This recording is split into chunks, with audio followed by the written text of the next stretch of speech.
In this video, folks, we're going to talk about the rework to the Marauder squad, the recommended T4s now that we've had those changes, and of course, the frozen friend of Mr. Sinister, Emma Frost. And as Mr. Freeze himself would say, it's time to kick ice!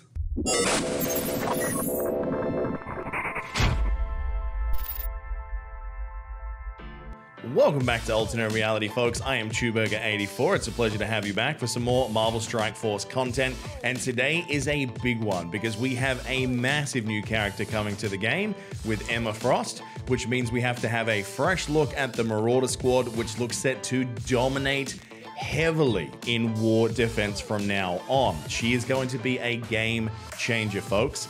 Now, before we go on with the video, please make sure you hit that like button, the subscribe, and punch that notifications bell. It really helps us out here.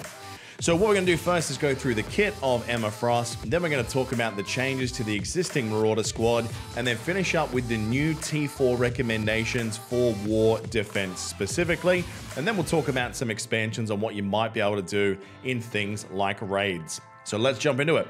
Alright, so Emma Frost is finally here, one of our favorite psychics with her patented diamond skin. Now, I really love this kit. I cannot wait to test this out in so many game modes. Not only is this team going to be amazing now because of her in war defense, but her by herself, I really do think that she has a lot of potential synergies across the board, and I really want to test her in Ultima 7 so badly I can goddamn taste it.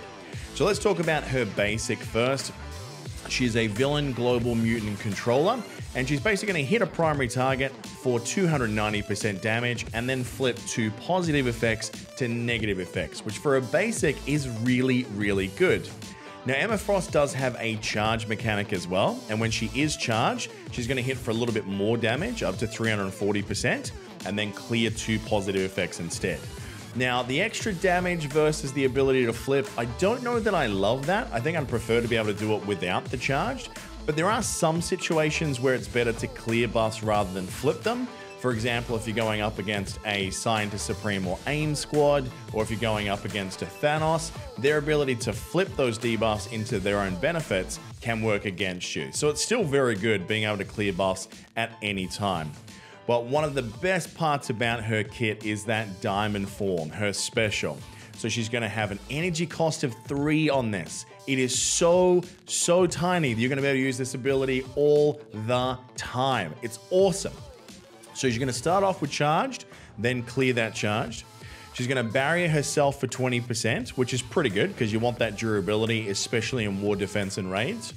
Clear all negative effects from herself and all allies. That's JJ right there, but with a lot more bonuses. I really like a full-scale clear.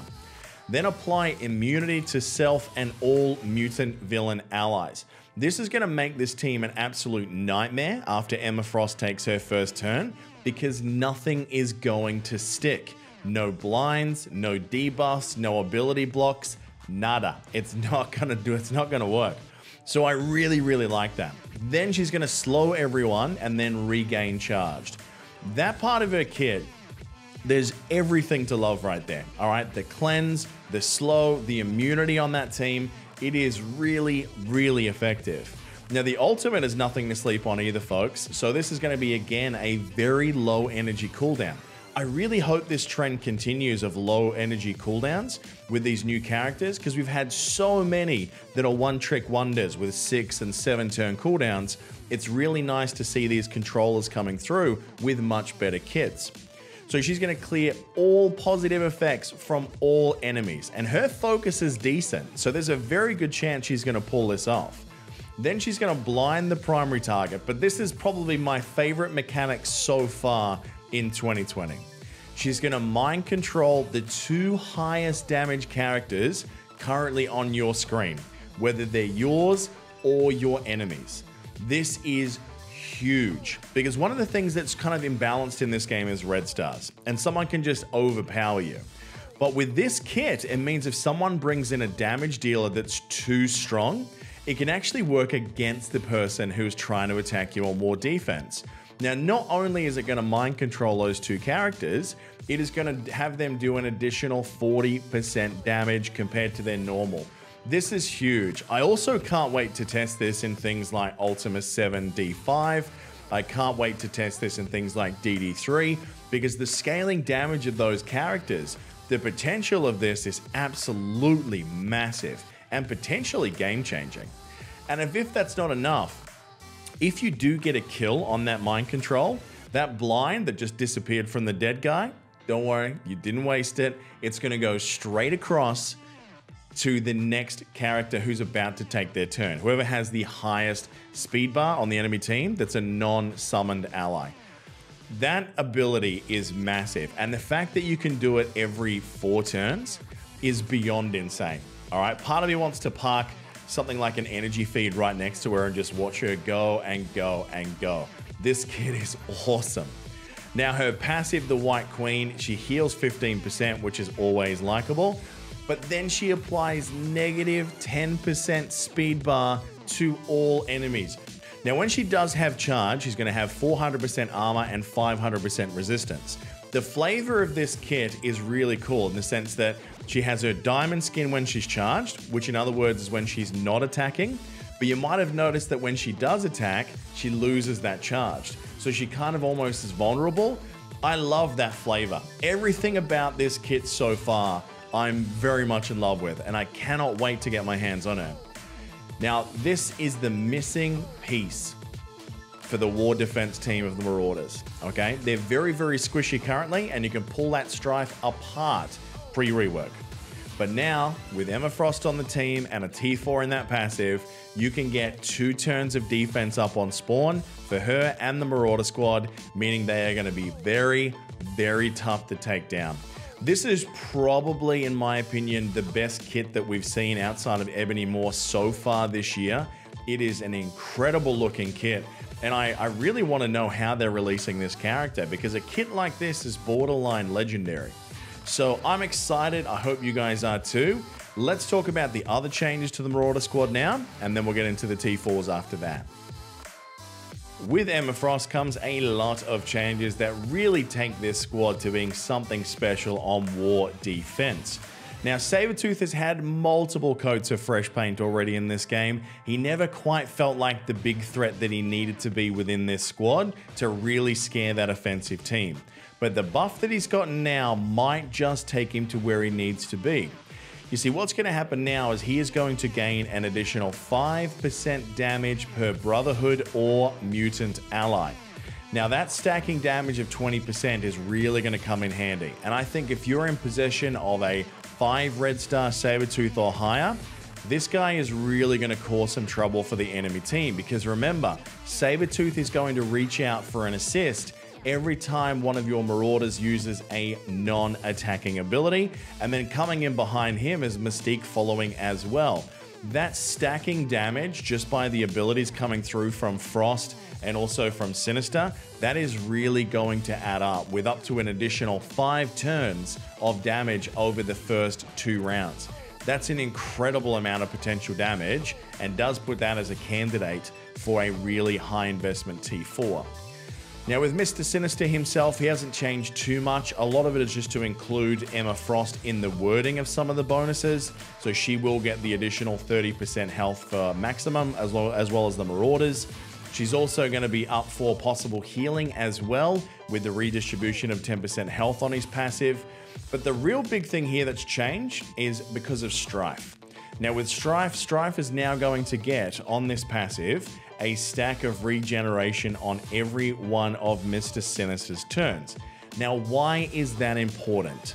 Now, just this past week, we ranked Strife right down in that junk tier as absolutely useless. Even in this squad, he was very ineffective. And that was because he was pretty much made of paper. He didn't spawn with defense up. That's a problem that Emma Frost now fixes. And he basically had a barrier that just really wasn't doing much. Well, that has all changed, folks. So what's going to happen now is that when he starts his turn, if he has a stack of taunt, which he is going to have very frequently, he is going to gain 20% barrier. Now, whenever a mutant villain also drops below 50% on his team, he's going to gain another stack of taunt and another 20% barrier. Now, because there are so many of these characters on the one team, that barrier stacking when an ultimate like a Black Bolt goes off, meaning they'll drop below 50%, that is a heck of a lot of taunt and a heck of a lot of barrier. Now that regen we mentioned from Mr. Sinister, that's where this kicks in. You see, every time he gets a stack of regen, he gains another 10% barrier.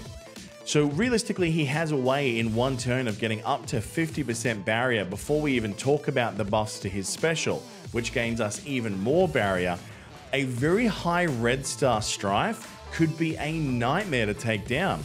And even if you want to try and accelerate that process by disrupting him so he can't get that taunt or trying to put on a defense down, Emma Frost is there to say a big no-no to you because she's going to put that immunity out on Strife very, very early.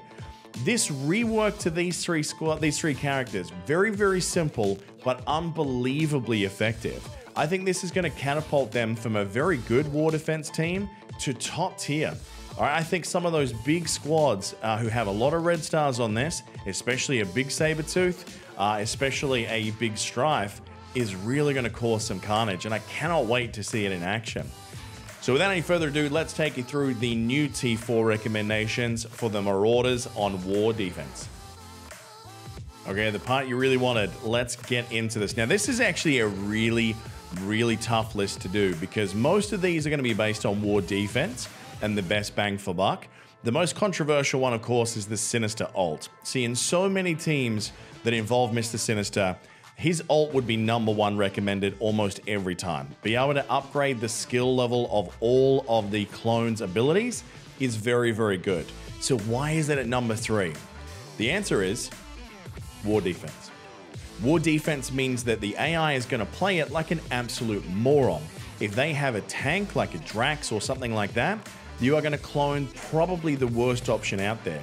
If they've got an Ultron and a Phoenix, there's a chance that you're cloning maybe just something like an Ultron minion. You can't really tell whether this is going to get the most bang for buck on defense. So while it's an important ability to have, it's not quite #1 because it's not guaranteed in every war defensive match to be the best upgrade. Frost Ultimate, however, that's a very different story. All right, calling in one of the highest damage abilities on the map from one of those extra characters on your team or theirs is huge, but you want to guarantee that second one. That damage could be the difference between nuking someone out of the gate and only taking them down just under half health. So Frost Ultimate for that second mind control, for me that's #1 with a bullet. Now, I never thought I'd have any list that had a recommendation with Sabretooth on it at #2, because in many ways he's a very average character. But on this team, it's a little bit like the Mercs now, that you're going to get a lot of passive damage shooting out the same way that Taskmaster does. That extra 25% damage is huge. Now here's the thing though, if you want to get the most out of this, the most out of those passive attacks, those assists, you need a combination of his passive and his basic.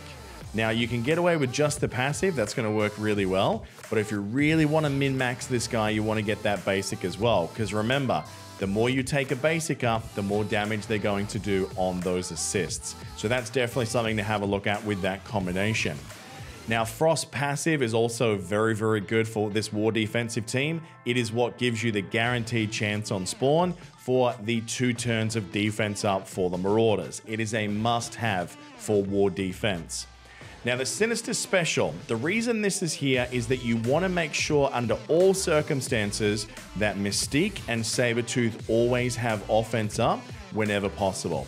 And what happens if you don't have the T4 and Sinister Special is that it's only going to apply the benefits to up to 3 of the mutant allies, and we need it to go to all 5, guaranteed. Now, to have that guarantee, you take the T4, everyone's going to get offense up, everyone's going to get whatever Mystique stole and gave to Sinister in the first place, and that makes this very, very good. Now again, I can't believe a week ago we had this guy in junk tier, and now I'm recommending T4s, is the Strife passive. There are so many times that you're going to get stacks of barrier on this team when they drop below 50%, and then very likely Sinister is going to heal them back above 50%, then they'll drop below again. And that barrier is going to ping and ping and ping, and he's going to taunt and taunt and taunt. If you can't get a disrupt up on that guy, he's going to be a nightmare, and you want him to be as much of a thick boy as possible, and that passive is one of the best ways to get that done. Now in the nice to haves, and look, a lot of these are borderline must haves, I must say. The Frost special for the guaranteed clear of all negative effects, it's almost a must have, but in a lot of war defense, the likelihood of having more than 3 debuffs on your second turn, which is when this is going to go off, or first turn even, is very, very unlikely. And then getting past that third turn, looping back around again, it's not going to be that sort of ability that matters every single time. And if you've left 1 or 2 abilities on or debuffs on, it's not a big deal. It's definitely nice to have. It's almost must have, but I think for war defense specifically, it drops down. For things like Ultima 7 though, it moves up to a must have for her, because that guaranteed cleanse of everything that's on the board gone, that matters in the longer formats of the game. Now the Sinister Basic, that guarantees yet another assist call, which is another opportunity for Sabretooth or Mystique to come in and start stacking that damage even further. The Sinister Passive for the bonus focus is definitely good for this team, especially with Strife. If you can get that ability block out, that's going to make a massive amount of difference. Now these two, a lot of people are going to go, what? And hear me out. It's because of war defense specifically. I would not recommend these two abilities anywhere else outside of war defense. If you are not using her for war defense, do not do these two.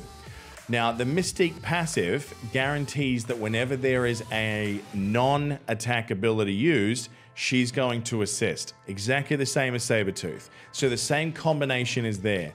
Her passive plus her basic, those two combined are going to give you a lot of stacking damage. There is a lot of stacking damage. I cannot stress this enough, passively coming out of those characters. I mean, think about the first 2 rounds, okay? Strife is going to do his taunt. Sabretooth's going to go, Mystique's going to go. Then you're going to have Sinister doing a clone. They're both going to go. You're going to have Frost doing a cleanse. They're both going to go. Next round, you've got Frost and Sinister yet again doing non-attacks. They're both going to go off again. So you're talking about 5 free sets of passive damage in the first 2 rounds of these characters alone. It is an incredible amount of passive damage. And passive damage is one of the best types of damage.